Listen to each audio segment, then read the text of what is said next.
Welcome to another UPCE On Air podcast. We are very happy today to be welcoming our guest of honor, Ama Fobi Osei-Mensah. I hope I said that right. Yes, that's perfect. Welcome. Thank you. You are a student here at the university, and I'm going to ask you to tell us something about yourself, where you come from, something about your family. I believe you are the youngest of 5 children.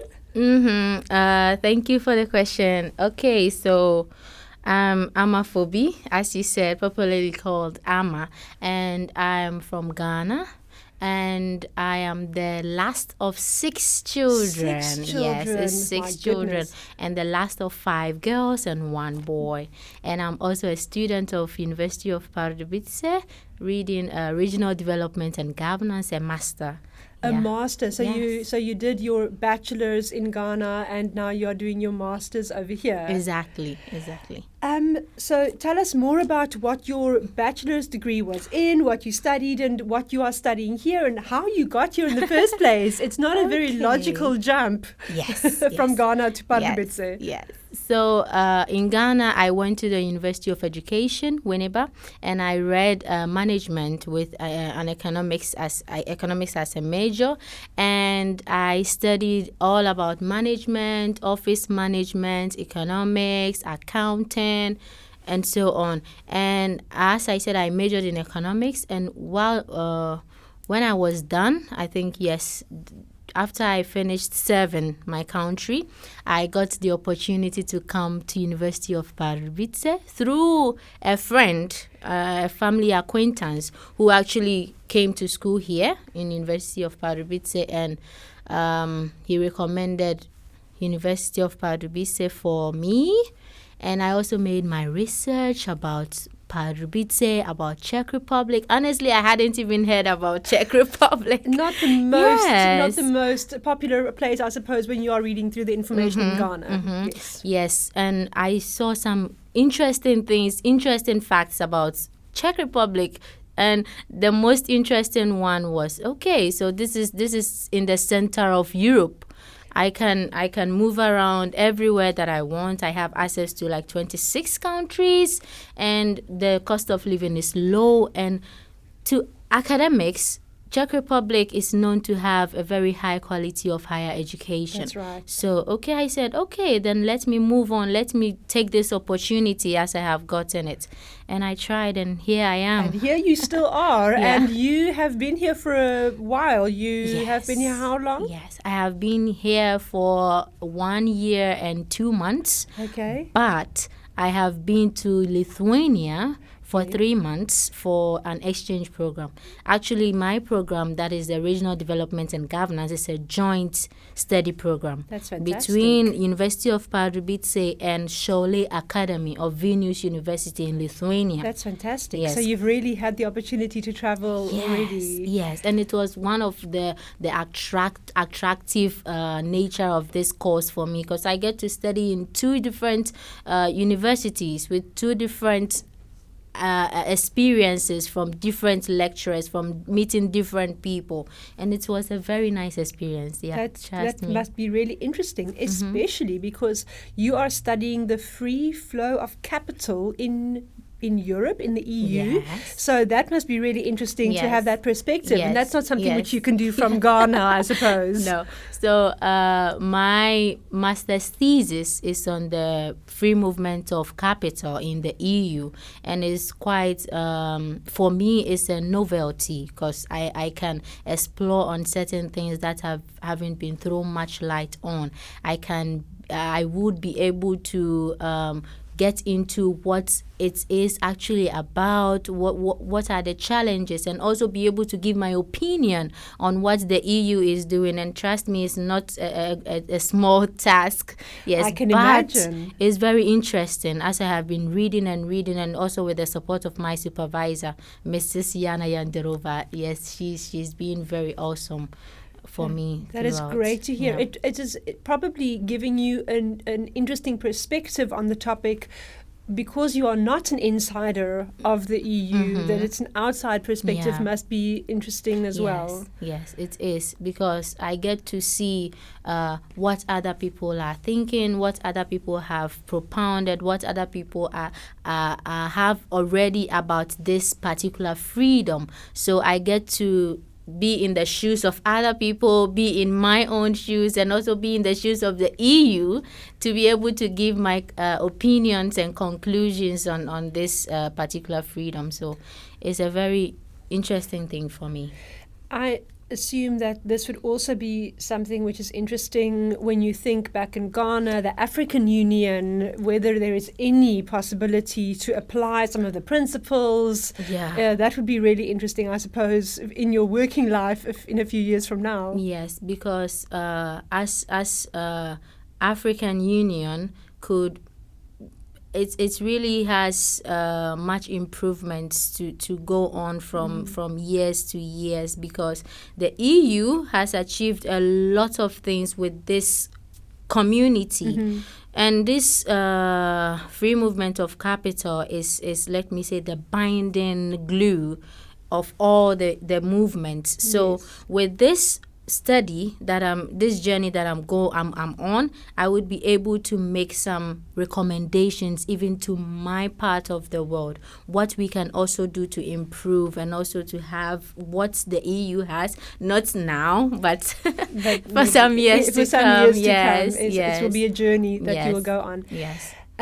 You have mentioned that your family influenced your decision in the end to study economics. Your mother, her pathways, and your father's, a context. Tell us about that. Your way into this whole field of business. Yeah, that's interesting. So from quite a young age, my dad is a farmer, and my mom is a retired nurse. So in my household, whilst growing up, my mom was a financier, because farming is not it doesn't have a job security. There are ups and downs. When you harvest, you don't know what you are. So my mom was the financier. My dad was let's say, the caretaker of foodstuffs and those things.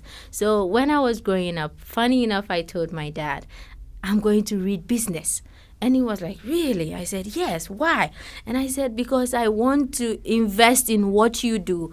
We could actually turn this traditional thing into much more contemporary. Let's say you are a farmer. We grow palm on our farm. So we also produce palm oil with this palm. So why can't I make something out of this, make a business out of it, produce it, retouch on it, make it more presentable to the outside market, not only locally but internationally. We can sell it outside Ghana. We can go to the Europe market, we can go to the US market, and so on. It was like, okay, then we can do it. So that is how I went into reading business from secondary education, and I went on to read management economics as a major, and I want to actually divert into agriculture as well. Because that's something which you are really very much involved in from your family side. Did you not also go and promote the products of your farm? You said that you were like the salesperson to sell the products. So the interesting thing was, whilst I was schooling as a child, this is nothing like child labor or something, but whilst my dad harvested his produce, like corn or bananas, to be specific, I was the topmost marketer of banana for my dad, because I had a special way of selling it. The traditional way of selling bananas in Ghana is putting it on metallic pans and selling it on your head.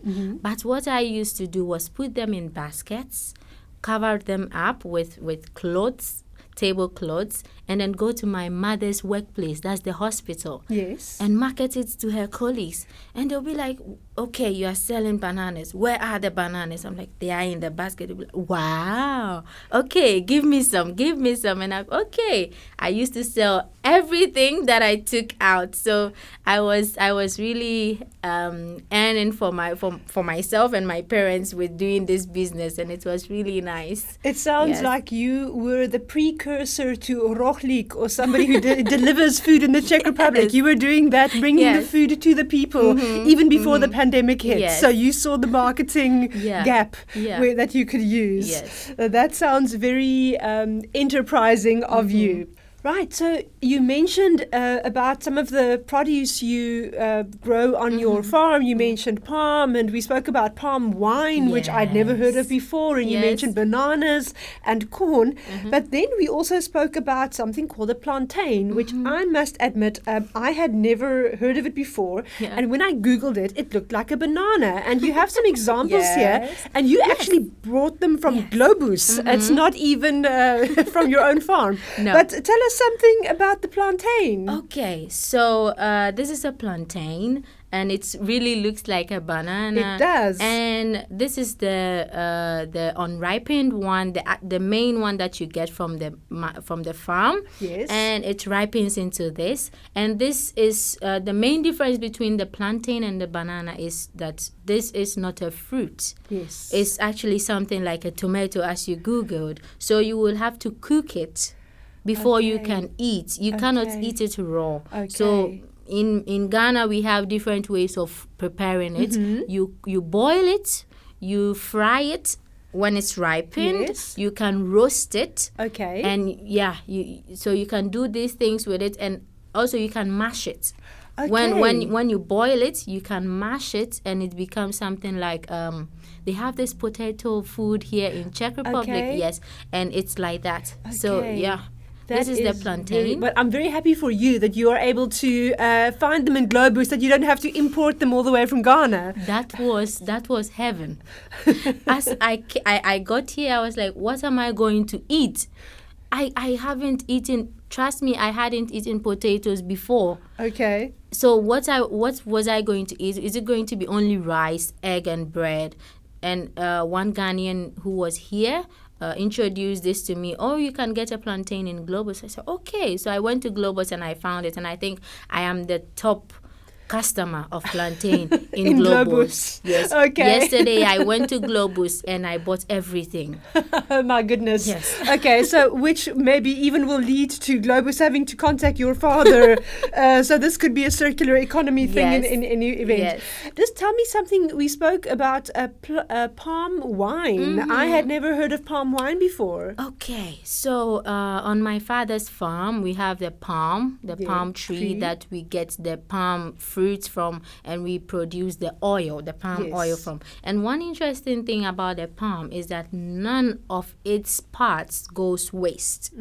None of it goes to waste. So after we get the palm oil from the palm fruits, you can even use the mesh out of it to make fire in the house. So, and also you can use the kernel to make oil again, which we call the palm kernel oil. Okay. It's like a vegetable oil. Okay. And you can use the palm kernel, the backs of it, to fill potholes on the road. It's really a versatile plant. And then the leaves could be produced or manufactured into brooms to sweep the house. Okay. And then when the palm lifespan is over, we fall them. We fall them. So after falling them, then we sell these trees, the fallen trees, to palm wine tappers. Okay. Then they tap the wine from the palm tree. Okay. Yes, so that is where you get the palm wine. Okay. And it's a very sweet wine for you to taste. And it's when you get it right from the tree, it's very hot. Okay. Though it hasn't been boiled, but it's really hot. And you can ferment it and get gin out of it. That sounds very interesting. Yes. So really, you are from a farmer with corn and plantains right through to a winemaker, basically, in your farm. What was interesting was you were mentioning that in the fields on the farm, mushrooms grow quite readily. But I was interested to find that you have not picked up the Czech hobby of mushrooming, despite your familiarity with mushrooms. Why is that? I actually didn't know that there is this culture of even picking mushrooms in Czech Republic, because unfortunately I don't have any Czech friend. Yes, so I didn't know, but in back in Ghana, as I talked about the palm, when we are done tapping the wine, then the tree that has been already tapped brings forth mushrooms. Yes. So we pick them by ourselves, and we can even sell them. We can use them to prepare food.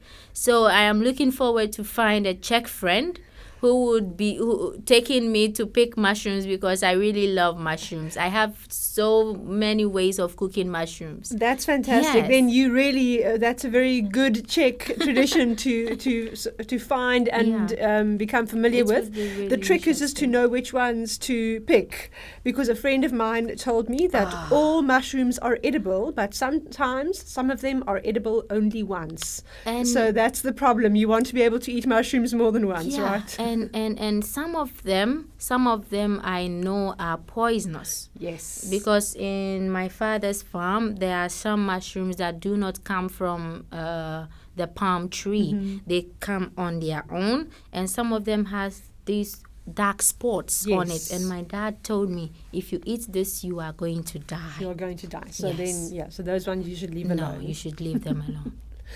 Okay, let's move on to your education. You have said that the approach to education in the Czech Republic is very different for you from in Ghana, and that over here it was even fun, and I believe you even played with Legos at some point. So tell me about that. Yes. So the traditional way of learning in Africa, let me say, or Ghana, is the theoretical way when it comes to our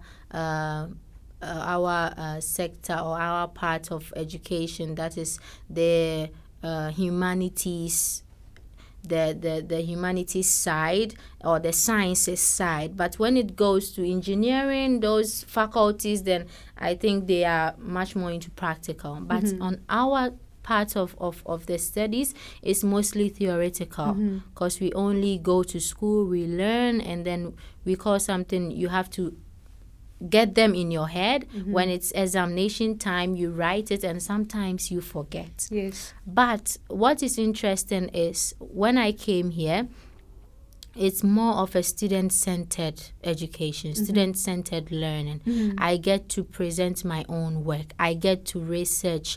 I get to find different sources, what people are saying. Yes. I get to play in the classroom with Legos to solve problems. And also we were exposed to the 6 thinking hats, which was really, really interesting. I can use it anytime in my life, not only educationally, but if I'm going through something, then I can use it to solve any problem that I am encountering. So that is one interesting thing about the education system here than what is in Ghana. So I love it that I am even contributing to what I am learning. Of course. So learning becomes more fun, and I get to gain more and more because it's entertaining. You're enjoying it while you do it. Yes, and I will remember everything. I don't need to stress myself chewing. Yes, just include putting information into your head, but actually doing something with that information. Yes. Now, I'm happy that you've had such a positive experience. That's really, really great. Yes. I would like to also ask you, what are some of the things that you have found in the Czech Republic or in Pardubice that you really like or appreciate that are different from being back home? Okay, so one thing that really got me is the independent nature of the people.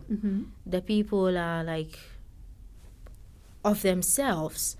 They do stuff for themselves. They think about themselves. They are independent, not dependent on anyone. So you find like kids getting on the buses themselves that you don't normally find in Ghana. You would not find that, yes. no. So kids get on the buses themselves, get off themselves there with their own phones, doing what they want to do. And they are also conscious about what they are doing. That is one thing that really got me. They do not abuse the fact that they are independent. They do not abuse the fact that, I can own a phone, I can own a laptop, so they do not abuse it. Yes. And one other thing is the political mindset. Well, I came here in September, and I think in October or November it was time for elections. And I didn't hear any campaigns. I didn't hear any politician coming door to door, as it is in Ghana, begging for votes and those things. But it got to the time and the people voted. Yes. So these people are much of, let me say, critical thinkers when it comes to politics. They know who they want to vote for, and they know what they want. What is benefiting them from this person, it's what is making them vote for this person. Okay, so they are less likely to fall into the trap of voting for one party their whole life, maybe, or they are able to look at a variety of candidates and distinguish. Yes, because in that different Ghana, from Ghana? Yes, in Ghana it's not like that. People are partisan by DNA. Okay, so if your family voted for this party, you will vote for them for the rest of your life. Yes. So a father can say, I'm for this party, and my son is also for this party, but the child wouldn't have a say. Okay, so that's also part of this independence, that people can decide themselves. So, yes. Okay, one other thing is the transport system, though it's not the perfect one, but it's great that I can go to Hradec Králové now, as I am a student, and pay 1 crown for that. That's very nice. Yes. But you wouldn't have that in Ghana. No. And the transport here the public transport is more reliable, more on time. Yes. It's good quality. I wouldn't want to own a car, maybe if I become a family woman. But now that I am single, I'm just by myself, I don't see the need to own a car. Yes. Because I can go anywhere that I want to on time, be on time, and so what's the need? Yeah, I must say, I know that Czech people often complain about how delayed the trains are, but I must say, if they had to go to Africa, they would find that this is even better than what we would have. Pardubice, I love Pardubice, yes, because it's serene. The place is quiet. I don't like going to Prague. It's too busy and too noisy. Me, but I don't like going to Prague. I've only been to Prague to tour once for like a whole year. That's interesting, because you like Pardubice so much. Love Pardubice. Well, I'm very happy for you. But you said that when you first arrived, one of the things that you missed was noise, and that Pardubice doesn't have so much noise as you are used to. So tell me about that. So the first day I arrived, I remember, was on the 20th of September, and 21st September was my birthday. So I slept on the night of 20th September, and I woke up in midday of 21st. I got up and I was like, it's afternoon. I didn't hear any car horns, any cock crowing, nothing like that to wake me up. Yeah, cars hooting, which would be much more normal everywhere in Ghana. But ironically, I missed that. Okay. Because I have been accustomed to that for over 20 years of my life. So sometimes I miss the noise. The noise and the bustle. Yes. Well, then you should go to Prague. That will help you. Yes. Then I would like to ask you, is there anything about life in the Czech Republic that you wish you could transplant to Ghana, apart from the fantastic transport system, for example? Yeah. The transport system I talked about already, and about the political way of thinking of the people, because I don't know, maybe it will be through education, But we really need that because it is one of our downfalls. Because if we are going to be inclined to voting for this party because I am a party member of this party, or I'm a loyalist to some party, then we are always going to fail. So because then the party does not feel that they need to perform well because they know they will get your vote. Yes, whatever they do. Means. Yes. So those are the two things that I really would love that Ghana would have. From Czech Republic. But what are in the opposite direction? Something that we should implement here that you maybe have in Ghana. Yes, is the community sense that we have in Ghana. Because in Ghana, you never meet someone and bypass the person. You meet every person on the road and you greet. Even if you do not open your mouth, you have to nod. There's some acknowledgement of that person. That you meet a person. So that is something that I would really love that it would be here, because I've been in Czech Republic for over a year and I have no Czech friend. Yes. Because I live on the same floor with Czech students and none of them would like to be friends. Or reach out necessarily. Yes. So there is some... So this... positive aspect that you mentioned about being self-confident and independent could also have a slightly negative association as well. But one thing I learned about that is that is the nature of Czechs because of the communist era.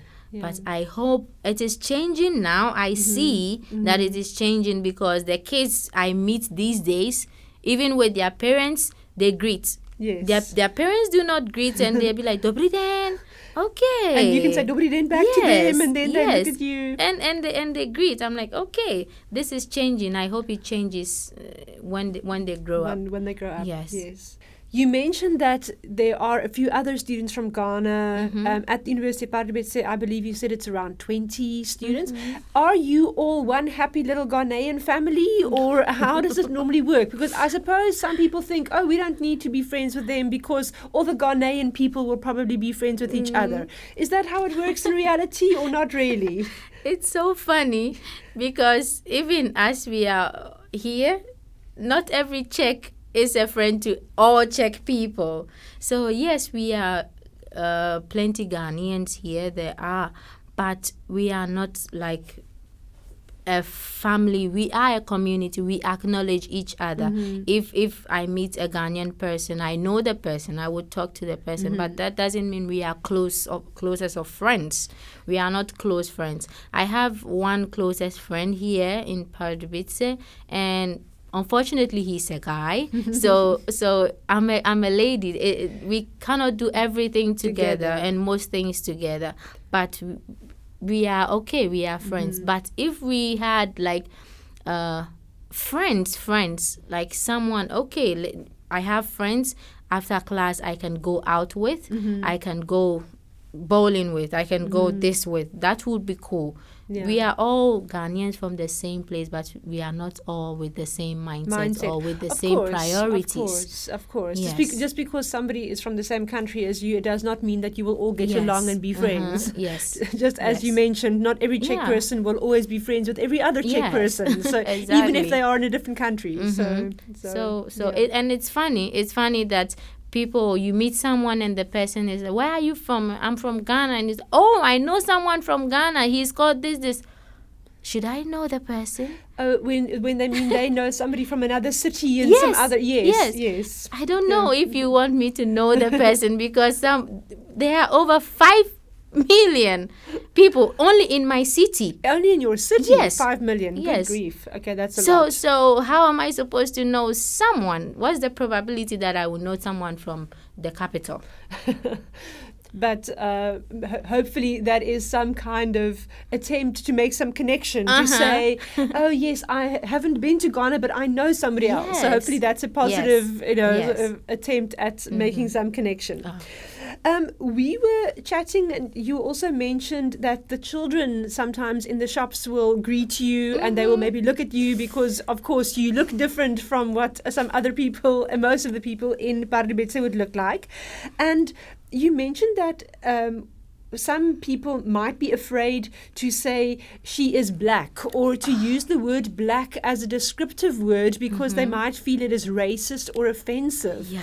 What would be your response as a black person to somebody who feels that or who is afraid, Yes. that feels, I cannot say, my black student, for example, or something like that? Yes, I feel like I know what they feel. Okay, if I say this person is black, then I'm segregating or I'm discriminating by color. But that's the fact. I'm black.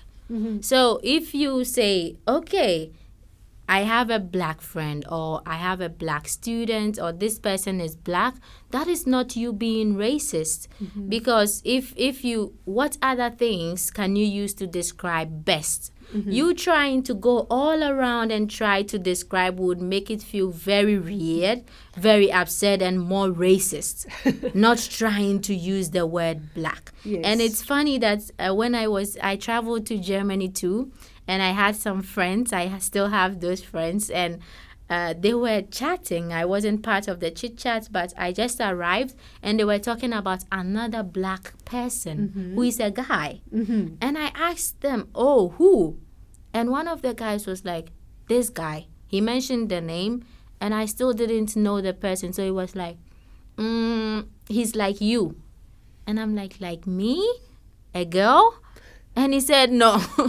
Black. And yes, just say the word. He's black. He's not like me. Even if she was to be a woman, we wouldn't be the same. The only thing is that she's black. Yes. Use the word so that it becomes normalized, because we not using, because we always say white. Yeah. Yeah, so for a black person, it is not offensive just when somebody refers to you as black. So people should not be afraid to use the word. Yes, just use it. And about the shops thing, sometimes you go to the shop and the kids are in their mother's trolleys and they are looking at us. Some of them smile and wave at us, and the parents just draws them away. We are like, we do not hurt, we don't bite. Yeah, but so because it's very very unusual, and specifically in some parts of the Czech Republic, it's more unusual. Yes. In Prague, you might not get that response. No. So, but here it is a bit more difficult. I would really love it if people in the shop, sometimes it's even grown-ups, they see us and they'll be looking at us. And I asked my friends, why are they looking? And they say, okay, maybe it's because of your hair. And I'm like, okay, they should then ask, hello, your hair is nice. How do you do it? That would be nice than just be staring and not saying anything. No, that's always, it's an invitation to people to open up and to meet you, because you're a very friendly and nice person. So you would love to speak to everybody. Thank you. When I chat to my students, it seems that many young people today are disillusioned by politics, and there is so much negativity in the world. And therefore, they actively avoid the news and things that are happening in the world. What would you say to people who have that approach or feeling? My take on that would be, there needs to be a change there, because it's funny how we think that we are avoiding it.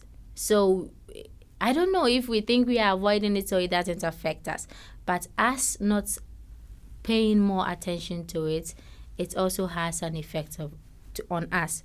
Whether or not you pay attention to what is going on in the politics, it has an effect on you, because it has become a cycle, because you do not want to go into politics because it doesn't have an impact on you, but it doesn't have a good impact on you because you do not go there. Because you're not involved. So the right thing to do is to try and go in and try to make a good decision, try to contribute to what would make good impact on the people. That is you. So I think we need to have a change of mindset about that, and that this ideology was being thrown much on during the recent elections in the U.S. I think they are electing secretaries. Yes, the midterm elections. They were talking much on it, because if people do not want to listen to the news, people do not want to listen to the budget reading in Ghana. They do not want to listen. But how do you know, as a businessman, how do you know what the government is going to do? Is the government going to increase taxes? Is the government going to put more sanctions on imports and exports? You are a businessman. Then you would know what to do. Exactly. So that's my take on it. We should know that whether we pay or not pay attention, it has a huge impact on us. So we should rather pay attention and know what to do. And what to expect. Yes. And then how we can direct our lives in the future. Yes, exactly. Thank you so much, Ama, for coming to chat to us today. It was really interesting to learn something about you, about the context in which you live and in which your family lives, and your experiences here. And I hope that you keep enjoying your studies and learn many interesting things, both to go and implement back home and also to help enrich the society over here. Thank you very much. Thank you so much for having me too. Yes. Thank you very much for joining us, and we invite you, please follow these podcasts on any platform that you normally get your podcast information from, Facebook, YouTube, Apple, Google, Spotify. Any of these platforms you can find UPCE On Air. Thank you very much for joining us, and we hope to see you again next time.